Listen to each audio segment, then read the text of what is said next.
6 மாசம் ஆன குழந்தைங்களுக்கு தாய்ப்பாலுக்கு அடுத்து எது முதல்ல கொடுக்கணும்னு உங்களுக்கு தெரியுமா? தெரியல அப்படின்னா இந்த காணொளி உங்களுக்காக. ஸோ என்னன்னு ரொம்ப யோசிக்காதீங்க. முதல்ல தண்ணி கொடுக்கலாம். எதுக்காக தண்ணின்னு பார்த்தீங்கன்னா, பிறந்ததுலேருந்து 6 மாதம் வரைக்கும் குழந்தைங்களுக்கு தண்ணி கொடுக்கக்கூடாது. ஏன் அப்படின்னா, தாய்ப்பால்லையும் குழந்தைங்க குடிக்கக்கூடிய ஃபார்முலா ஃபீட்லையும் குழந்தைங்களுக்கு தேவையான தண்ணி இருக்கும். ஆனால் இருந்தாலும் வீட்டில் இருக்க பெரியவங்க தண்ணி குடுன்னு சொல்லுவாங்க. நீங்கள் அதெல்லாம் காதில் வாங்கிட்டு 6 மாதத்துக்கு அப்புறம், அதாவது சரியாக 180 நாள் முடிஞ்சதுக்கு அப்புறமா நீங்கள் வந்து தண்ணி கொடுக்கலாம். அதுவுமே தண்ணி பார்த்தீங்கன்னா மினரல் வாட்டரோ இல்லை நீங்கள் வீட்டில் சாதாரணமாக குடிக்கிற தண்ணியை வந்து நல்லா கொதிக்க வச்சு ஆற வச்சு இந்த மாதிரி குழந்தைங்களுக்கு தாராளமாக கொடுத்துக்கலாம்.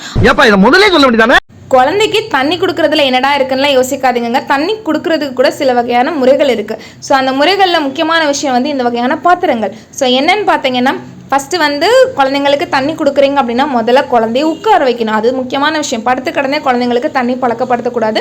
ஏன்னா குழந்தைங்க படுத்துக்கிட்டே தாய்ப்பால் மட்டும்தான் கொடுக்கணும். தாய்ப்பாலுக்கு அடுத்தபடியாக நீங்கள் எது பழக்கப்படுத்துறீங்களோ அது எல்லாமே வந்து குழந்தைங்களை உட்கார வச்சு மட்டும்தான் கொடுக்கணும்.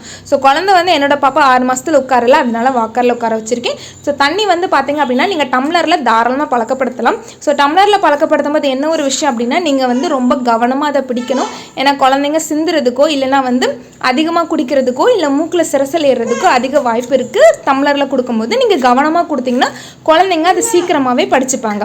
இன்னொரு விஷயம் வந்து நீங்கள் ஸ்பூனில் கூட தண்ணியை வந்து பழக்கப்படுத்தலாம். ஆனால் நீங்கள் ஸ்பூனில் ஒரு டைம் கொடுக்குறது வந்து 6 மாதத்தில் மட்டும்தான் வந்து சரியாக இருக்கும். அதுக்கு அடுத்த மாதங்கள் போக போக நீங்கள் வந்து ஸ்பூனில் கொடுக்க முடியாது. அதனால் இந்த மாதிரி சிப்பர் பாட்டில், கெண்டி மாதிரி உறிஞ்சு குடிக்கிறது, இந்த மாதிரி உறிஞ்சு குடிக்கிற பழக்கத்தை கொண்டு வந்துட்டிங்கன்னு வச்சுக்கோங்களேன். ஸோ குழந்தைங்க தனியாக சாப்பிட்ணுன்னு நீங்கள் எந்த அளவுக்கு ஆசைப்படுறீங்களோ அதே மாதிரி குழந்தைக்கு தண்ணி வந்து தானாக குடிக்கிற பழக்கத்தை கொண்டு வரணும்.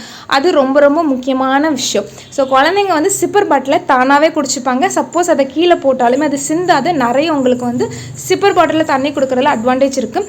இது என்னோட குழந்தை 7 மாதத்தில் உட்கார ஆரம்பித்ததுக்கப்புறமா சாப்பாடு கொடுத்துட்டே இருக்கும்போது இடையில அவளுக்கு தாகம் எடுத்துச்சுன்னா அவளே அந்த பாட்டிலை எடுத்து குடிக்கிறதுக்கு படிப்பாள். ஸோ தண்ணி எப்பவுமே வந்து தனியாக தான் குழந்தைங்களுக்கு தெரியணும். இப்போ நீங்கள் வந்து ஃபீடிங் பாட்டிலில் தண்ணி, ராகி கஞ்சி, இந்த மாதிரி நிறைய விஷயத்தில் வந்து நீங்கள் வந்து கொடுக்குறீங்க அப்படின்னா, நீங்கள் வந்து ஃபீடிங் பாட்டிலில் கொடுக்குறீங்கனாலே குழந்தைங்க வந்து அதை படுத்துக்கிட்டே கொடுக்குற ஒரு ஹேபிட் வரும். முடிஞ்ச அளவுக்கு சாப்பாடு வந்து தாய்ப்பாலை தவிர நீங்கள் எது ஆரம்பிக்கிறதா இருந்தாலும் உட்கார வச்சு ஸ்டெடியாக கொடுத்தீங்கன்னா மட்டும்தான் குழந்தைங்களுக்கான செரிமானம் கரெக்டாக இருக்கணும்.